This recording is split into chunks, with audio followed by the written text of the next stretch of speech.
ঘূর্ণি ঝড় আল্লাহ আজকে দিয়েছেন, তাদের তাদের শহরের পর শহর সব ফিনিশ হয়ে যাচ্ছে।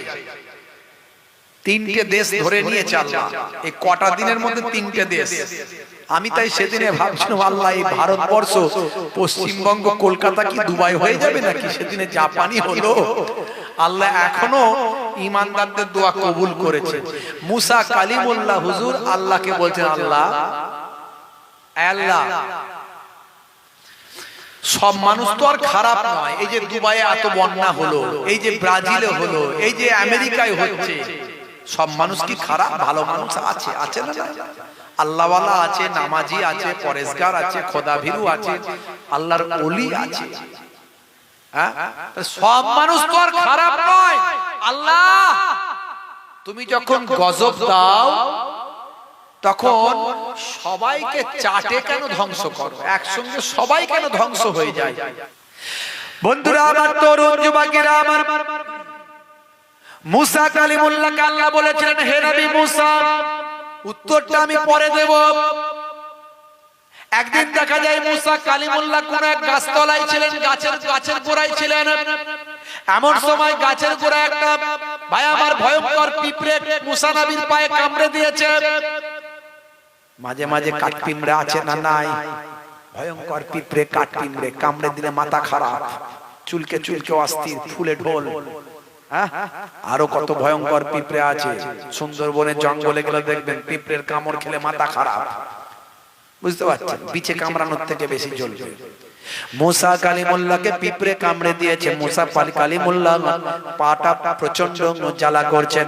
মুসা কালিমুল্লাহ হুজুর রাগী মানুষ, তাকিয়ে দেখলেন কোন পিঁপড়ে? দেখেন পিঁপড়ের ঝাঁক। হে তরুণ যুবকেরা, মুসা কালিমুল্লাহ রাগান্বিত হয়ে পিঁপড়ের ঝাঁকেতে পা দিয়ে লগড়ে দিলেন, সমস্ত পিঁপড়ে গুলোকে মেরে ফেললেন। আমার আল্লাহ তখনই কথা চালু করে দিলেন, হে নবী মুসা, সেদিন বলেছিলেন যে সবাই তো অপরাধ করে না, শাস্তি কেন সবাই পায়? আজকে একটা পিঁপড়ে কামড়ে ছিল আর সবগুলোকে কেন তুমি মেরে দিলে বলো? উত্তরটা বলেছিলাম পরে দেব, এখনই তোমাকে দিয়ে দিলাম। বুঝতে পারছেন তো? এখনো সময় আছে, হেদায়েত হতে হবে, নাহলে লগড়ে দিলি বিপদ হয়ে যাবে। কথা ঠিক না ভুল? আজ থেকে প্রতিজ্ঞা করুন, বাবা মার দিন ভুলে যাবেন না, শরীয়ত ভুলে যাবেন না। গুনাহ করছেন, গুনাহ করে ফেলেছেন, তওবা করে ফিরে আসুন। লা তাকনাতু মির রাহমাতিল্লাহ, বান্দা আমার রহমত থেকে নিরাশ হয়ে যাচ্ছে। তোরা যখন আমার কাছে তওবা করবি, ইন্নাল্লাহা ইউহিব্বুত তাওয়াবিন, নিশ্চয় আল্লাহ তাআলা পছন্দ করেন তওবাকারীদেরকে, অহংকারীকে পছন্দ করেন না। ইন্নাল্লাহা লা ইউহিব্বুল মুতাকাব্বিরিন, আল্লাহ বলেন, আল্লাহ রাব্বুল আলামিন অহংকারীকে পছন্দ করেন না। তাকাব্বুরি করবেন না, পয়সার ক্ষমতা, টাকা, শক্তি, সাহস, লোকবল, জনবল, অহংকার করবেন না। বড় বড় অহংকারীরা মাটির তলায় ধুলো হয়ে গেছে। এই যে নেতানিয়াহু অহংকার করে আজকে ভাই আমার ফিলিস্তিনের নিরীহ বাচ্চা শিশুগুলোকে, আহারে ফুলের মতো শিশুগুলো শহীদ হচ্ছে, দেখলে কলিজাটা কেঁপে যায়। ইন্টারনেটে বাচ্চাগুলোকে দেখলে চকচকে পানি বেরোবে, ফুলের মতো বাচ্চা। কত বড় জালেম! সারা বিশ্বের মানুষের উচিত ছিল মানবতাকে রক্ষা করার জন্য ওই ইসরায়েলের নেতানিয়াহুকে কাঁধটা ধরে নিয়ে এসে ফাঁসি কাস্টে ঝুলিয়ে দেওয়া উচিত ছিল, কিন্তু তা না করে বিশ্বের মানুষ খালি তাকিয়ে তাকিয়ে দেখছে, আর দু একটা না বললে নয় বলছে। আমরা মুসলমান, যখনই আমরা বলছি ইসরায়েলি প্রোডাক্ট বর্জন করো, কোকোকোলা খেও না, পেপসি খেও না, কোকোকোলা কোম্পানি, থামস আপ কোম্পানির পানি, এটা ওটা সব বন্ধ করো, বলছে হুজুর তাহলে চলবে কোনটা? হাই রে মুসলমান, ইমানের যে কমজোর কত সেটা বুঝতে পারছি। আগের যুগে কি কোকোকোলা, থামস আপ ছিল বাবু? ছিল না। না খেয়ে থাকতে পারবে না?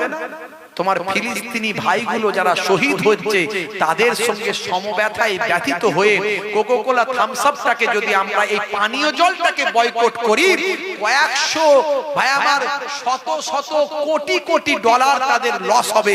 এটুকু করতে পারলো বিশ্বের মুসলমান যে তাদের Thums Up, cold drinks, Coca Cola এগুলোকে ব্যান করেছে, এটাও যদি তাদের অর্থনৈতিক ভাবে ক্ষতি করে, তাহলে অন্তত তারা একটু অন্তত হৃদয়টা টনকটা নড়বে যে আমাদের যুদ্ধ বন্ধ করতে হবে বিশ্বের মুসলমান আমাদের বিরুদ্ধে।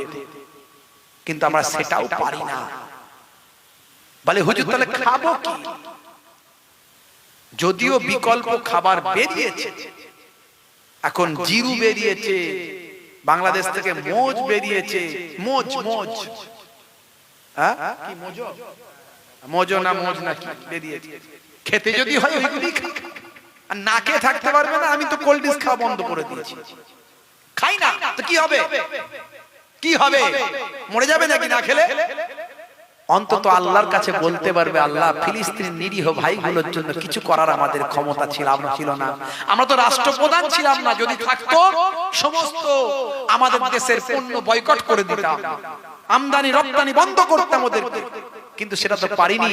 তাদের খাদ্য যেটুকু আমি বর্জন করার সেটুকু পেরেছি। হতে পারে এটাও তোমার নাজাতের জারিয়া হয়ে যেতে পারে। বন্ধুরা আমার দোয়া রাখবেন, আল্লাহ রাব্বুল আলামিন যেন আমাদের হেদায়েত করেন। আজকে ফিলিস্তিনে যা চলছে সেটা যে আমাদের উপর চলবে না তার গ্যারান্টি দেয়া যাবে না। আমাদের ঠান্ডা ব্রেনে কাজ করতে হবে। তাই খুব খুব বুদ্ধি নিয়ে চলতে হবে। মুসলমানকে ভালোবাসুন, আপনার সিলসিলা মাযহাব দল মত আপনার কাছে রাখুন।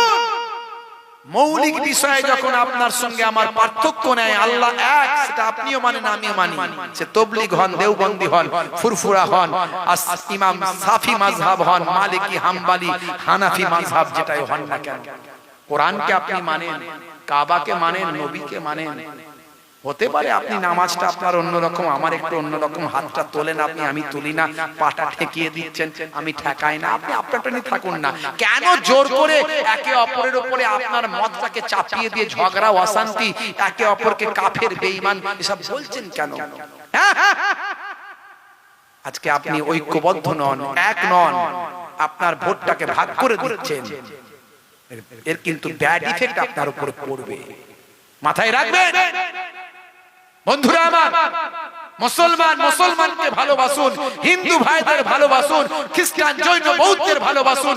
নবিয়ানা আখলাক চরিত্র দেখান, সেই নবিয়ানা আখলাক চরিত্রতে বিশ্ব জয় হয়েছে, আবার বিশ্ব জয় হবে ইনশাআল্লাহ। বন্ধুরা আমার, তরুণ যুবক